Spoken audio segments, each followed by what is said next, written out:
Good morning. I know there is just me between you and your lunch, so we'll be 10, 15 minutes. We'll be pretty brief. Let me ask you a question. Why are we here today? I mean, are we here to learn, to be inspired, to share what we know? Are we here for a free coffee? Maybe we got a free ticket. I think we're all here together for one thing, trying to find solutions, trying to fix the crisis that we're living in, the social and environmental crisis that we live in. If we want to fix something, though, we need to frame it. We need to understand the context that we live in. So let me just recap. I just put some slides together. The Earth is being around for 4.5 billion years, so it's pretty old. What about us? What about humans? We could say science is telling us that we've been existing for between 200,000 and 300,000 years old. So if you think about that as a blink of an eye in respect to the years of the planet. So it's pretty new, pretty young ourselves. How many are we? 8.2 billion people. I mean, just a couple of years ago, we were 7 billion, so we're growing pretty rapidly. How are we categorized? Not a very nice word to say, but who are we? We are 45% Asian, 20% European descent, 20% Latin American, South American, 15% African descent. We speak 7,000 languages, and those are 114 macro languages in the world. There's 14 religions. Some of them are also in conflict between each other. 195 countries, which 56 of them are currently in war. So we can assume that almost 1 billion people are in war right now, the country, so pretty crazy. So just to frame the context that we live in. What about wealth? 20% of the world's wealth is controlled, so 80% of the global wealth is controlled by 20% of the people around the world. So 20% of the people own and control 80% of the world's wealth. And what should be the first conclusion that comes up to us if we're looking at these numbers? If we were born in that 20%, should it be how lucky we are? I mean, we didn't decide where to be born. We didn't decide, none of us had the pleasure to decide time and place or the circumstances we were born. Isn't it just by luck? I mean, we were just born here. What is the difference between me, a 38 years old man, and born in London, lived in Italy, that's the accent, and someone born on the other side of the world? I mean, I didn't choose to be here. I was just lucky. So what is the least that we can do? I mean, isn't it just really taking care about the environment that is hosting us, and then give back for the other people that were not lucky as we were to born here? What are we doing, though? 80% of historical emissions are emitted by developed countries. So are we really taking care of it? Maybe in the past few years we didn't know so much about this, but now we know, and we're still running pretty quickly. We're all familiar with these. We're all familiar with the global stripes, are we? Pretty sure we are. I mean, just to remind ourselves, last year, 2023, we had to add a new tone of red because it was the hottest year ever recorded. So this is continuously being updated. Have you ever seen this? Has anyone ever seen this? Raise your hand. Great, great.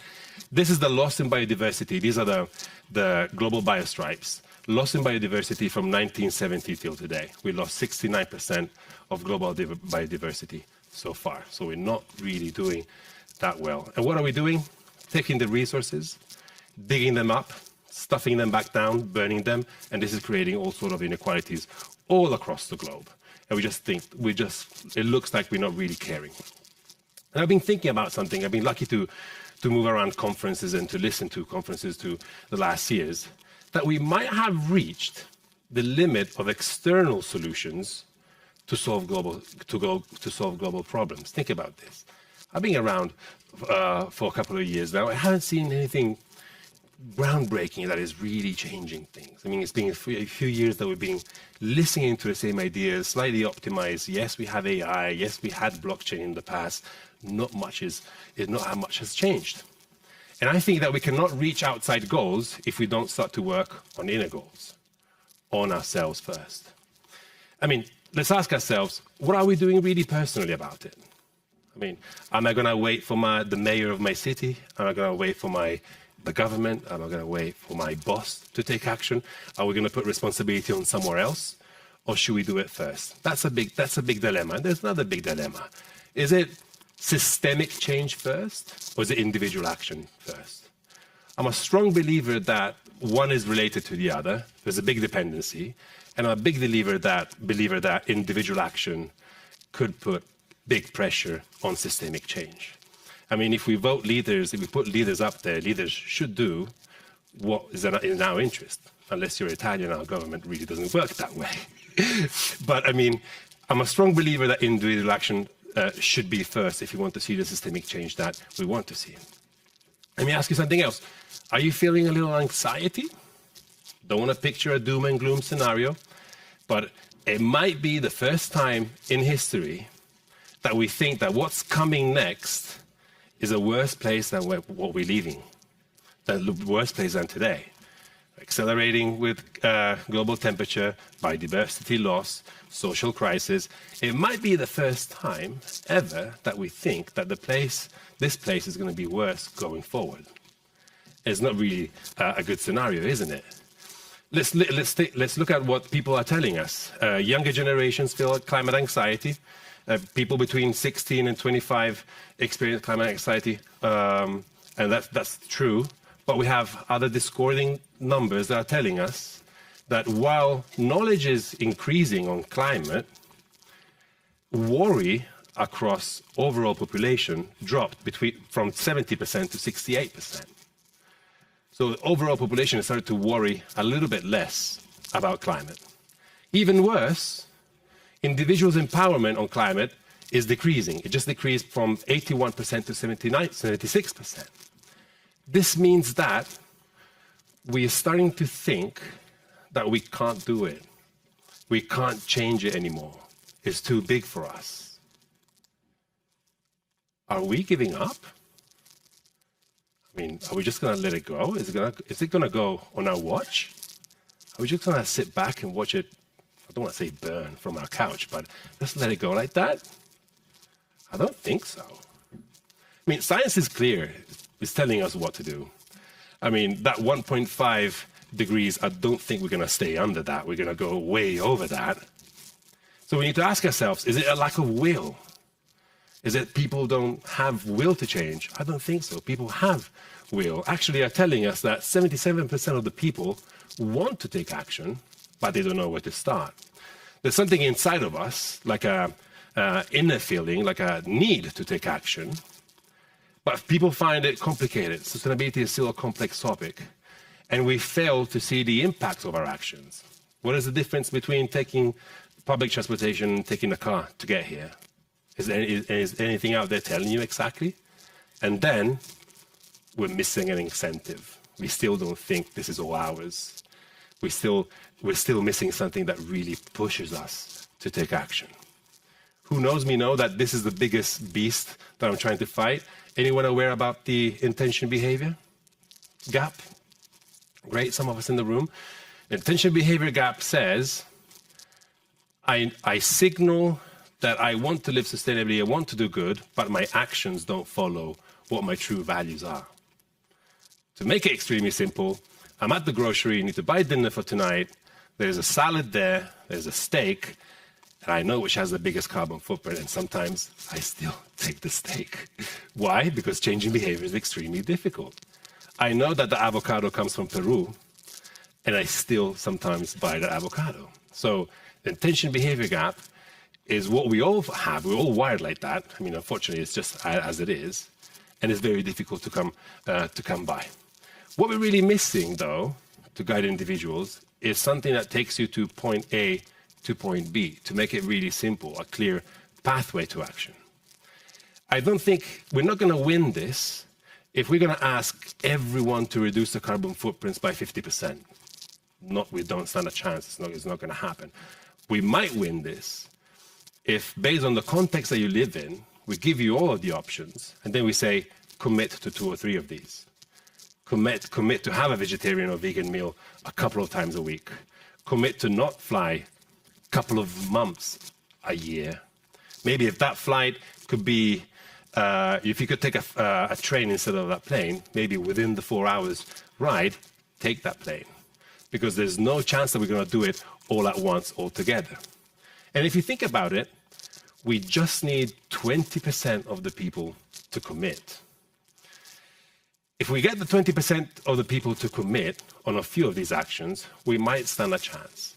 We might start to look at menus and see that those, instead of having one vegan option, seeing those 3 or 4 vegan options and making it normal. I mean, go to university right now with a plastic bottle, you're going to be so uncool. I mean, I would never show up with a plastic bottle. All the youngsters are going with a reusable bottle. We did it there. We need to bring it to the others, and we're just about to get to that tipping point. Once we get 20% on board, we'll get everyone else. It will become a sounded choice. Something that I've used in my personal growth is the inner development goals. I mean, we all know about the Sustainable Development Goals, hopefully. Has anyone heard about these inner development goals? Great, your hands. This is a set of 23 skills that we could put in place. You don't have to have all of them. You don't have to become Superman of tomorrow. Categorized in 5 areas. We have being, thinking, relating, collaborating, and acting. Being is a relationship to yourself. Inner compass, integrity and authenticity, self-awareness, and openness to learning. Thinking is cognitive skills. Critical thinking, complexity, perspective skills. Imagine how important it is to have your perspective, but listen to other perspectives too. Sense making, relating, caring of the others and the world. We just been talking about this. Appreciation, connectedness, empathy and compassion. Collaborating, the word says it all. Social skills, communicating, trust, inclusive mindset. And then the last one, what is it? Acting, enabling change. And I believe this should be individual. Courage, if you want to act, you have to be courageous. You have to be creative. You have to persevere. And you have to be optimistic. There is a way out there, and there is a way to change. What we've been focusing on over the last few years is to try to put this all together to help people really embark on a sustainable journey to go from point A to point B. And really living sustainably could be summed to three things: understanding and reducing your carbon footprint, growing your knowledge, and taking action altogether. And if you want a simple place to find this on a free app, it could be, it doesn't have to be, but it could be the AWorld app we've been building. It wants to leverage sense of competition, cooperation, and community. We all want to be part of a like-minded community of people that thinks and acts like me, but we also need to use some levers in order to see that change, see that action. So competition and cooperation. It uses AI. So what we've learned is that one shoe doesn't fit all anymore. I can't tell you that we should all act on the same actions because we're all completely different and we live in the personalization era. If you open any of your feed or any of your social media, they're completely different. If we open our Netflixes right now, your Netflix is going to be completely different than mine. So if we want people to embark on a sustainable journey, we need to understand who they are, what they're interested in, and then feed them with what could be the most impactful for them in order to have positive change. It's a solution that can help you engage yourself as an individual, but it could be used to engage employees, consumers, citizens, and fans all over the world through a digital solution. It's also trusted by the United Nations. So if you go to the United Nations homepage, un.org, you can find this app, which supports the Act Now campaign, the campaign for individual action on climate change, supported by the European Commission, and also rewarded App of the Year by Google last year. Work with multiple corporates to understand the importance of bringing climate action and sustainable action at the core with employees and consumers. That has great results. I'm not going to be talking about now because it's going to get boring. But if you want to drive purpose and drive climate action in the organization to leverage and to help increase your sustainability journey, we could be helping with you. So going back to the 20-80 ratio that we've been talking about, could we be the 20% that inspire all the 80% out there? I'll leave it to you. Thank you very much.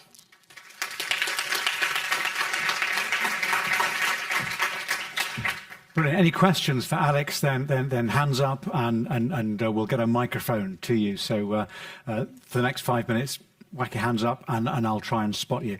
But just sum it up for me. How can a company or an organisation use your app to deliver meaningful change? Just go through that process. Well, first you need to understand that you have a need. Within a sustainability journey, first of all, you're going to measure your emissions and your scopes, and then you need your workforce to act upon it. 70% of the sustainability agenda of organization fails due to the lack of engagement of employees, for example. So if you're by yourself, if you're a sustainability manager acting by yourself, you're not really going to go far if you don't have anyone aligned to your sustainability strategy. So what you need to do is first you need to understand that you need some help. Second, you need to find the right partner. There's multiple other partners just like us out there. We could be one of them. Third is putting and communicating that the company has a higher purpose just to be out there and make money. We want to drive a positive impact and measurable impact too. Everything we do could be measured for a company to report. And then you're launching an internal campaign, making this fun and accessible and engaging with rewards. We have to say that rewards is always something that moves, to see that competition and collaboration. Some of the employees want to compete. Some of them want to be part of a community. Some of them just want the reward. They don't care really about everything else. Some of them might not be interested. That's the biggest goal, to get them on board and to drive meaningful, measurable action. Well, we had speakers here on stage 2 yesterday, and they were saying that some of the best climate impact strategies within a company, some of the best strategies for ESG are driven from the shop floor up. The ideas have come from the people Absolutely. who are seeing what's going on. And that's, I guess, the fundamental aspiration of your app, to help that happen. Yeah, we want to also gather that information. The most successful campaigns are the ones that have green ambassadors in the organization, and they're the ones to spread this.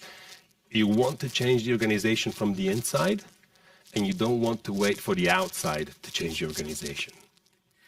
And earlier today, we were talking about, we've heard an awful lot today about the regulations imposed upon companies. I mean, in Europe, the CSDDD, and the need to look up and down your supply chains, your value chains, and engage all of your partners up and down.